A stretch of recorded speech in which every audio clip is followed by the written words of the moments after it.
Hey there, and welcome into another exciting episode of A for Effort. I'm your host, Matt, and as always, we start off giving thanks to our unofficial sponsor of the podcast, AMC A-List. $19.95 a month gets you 3 movies a week at local AMC theaters in your area. Check AMC.com for theater listings and offer availability. On today's episode, we're going to break down a hotly anticipated film, one of the most anticipated films of 2019, and that is Joker. Joaqin Phoniex stars as the titular character of the Joker, Arthur Fleck. And this is just a unique and different comic book story altogether. Because it's not the hero story, it's the villain story. And it's the first time that we've ever seen the villain take center stage in his own film where the hero is not present, where we're watching the downslide, as you will, to the creation of the character of the Joker. Now, did I think this movie was great? Yes. Do I have my problems with it? Of course. But the big thing that I took away from this movie was it could have been anything else. It could have been a story about mental health. It had nothing to do with the Joker, and it still would have been a good movie. And that is my problem more so than something good about it. And the reason for that is that I'm there to watch a story about the Joker. You know, I'm there to see Batman's arch nemesis be created. Now, in the comic books, you know, he's this unknown factor. You know, no one knows who he is or where he comes from or any of that. It's never been explored. You know, they started to explore it more now with The Killing Joke and a couple other Joker stories. But in particular, like, the original character didn't have an origin. He's just this psychotic man who just loves chaos and comes about because of Batman. And Heath Ledger's portrayal of it in The Dark Knight was the same. I know that the Joker in 1989 Batman had an origin of falling in the vat of chemicals, which that has since become a pretty standard origin for the Joker. But this one was a different take. And like I said, you know, the character of Arthur Fleck was good. Joaqin Phoniex was absolutely incredible.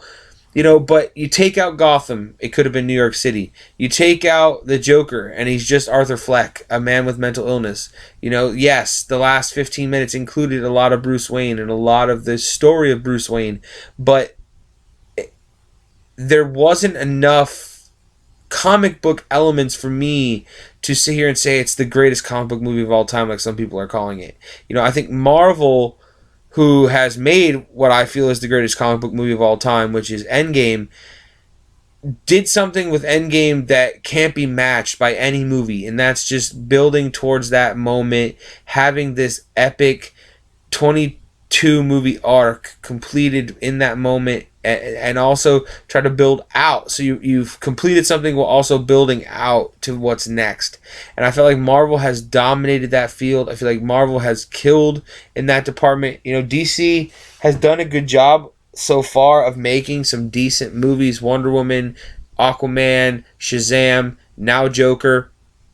I want to see more of this, but I also don't know if I need it to be so, like, set in the reel. You know, like we are talking about a man as crazed as the Joker, you know. And another thing I had a problem with was this man, Arthur Fleck, felt nothing like the Joker.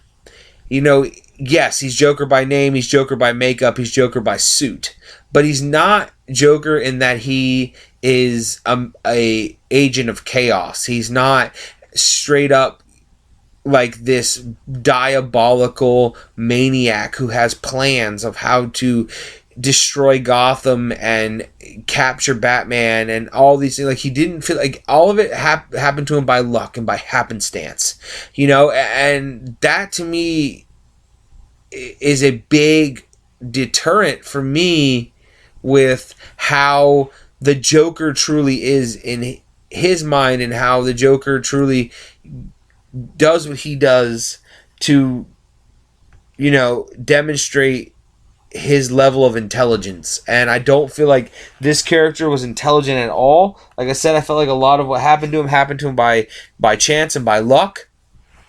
So that was kind of like, you know, but like, these are all minor nitpicks because the movie was great. Like, it was very well directed by Todd Phillips. Joaqin Phoniex was absolutely incredible. it was definitely his movie. You know, the minor characters played by Zazie Beetz, you know, and Robert De Niro were kind of minimal, but they played their roles, and I definitely left the theater wondering some questions to myself about whether or not certain things were real or not. So hats off to DC for attempting this. Hats off to Todd Phillips and Joaqin Phoniex for really making an interesting movie. And, you know, it might not be everything I wanted it to be, but it was definitely good enough to warrant an A+. So great job there. A+ from A for Effort. You guys really deserve that. It was a brilliant movie. I really enjoyed it. Do I think it's the best movie of the year like some people are saying? Absolutely not. Endgame still takes that for me. But yeah, I mean, definitely wonderful film, for sure. I've been your host, Matt. Check out all the rest of the videos on the YouTube channel. Like, subscribe, share, comment. Thank you to everybody that does. Check out the Geekly Effort as usual. I have been your host, Matt. Come back to us next time on another exciting episode of A for Effort. We will always have quality movie reviews.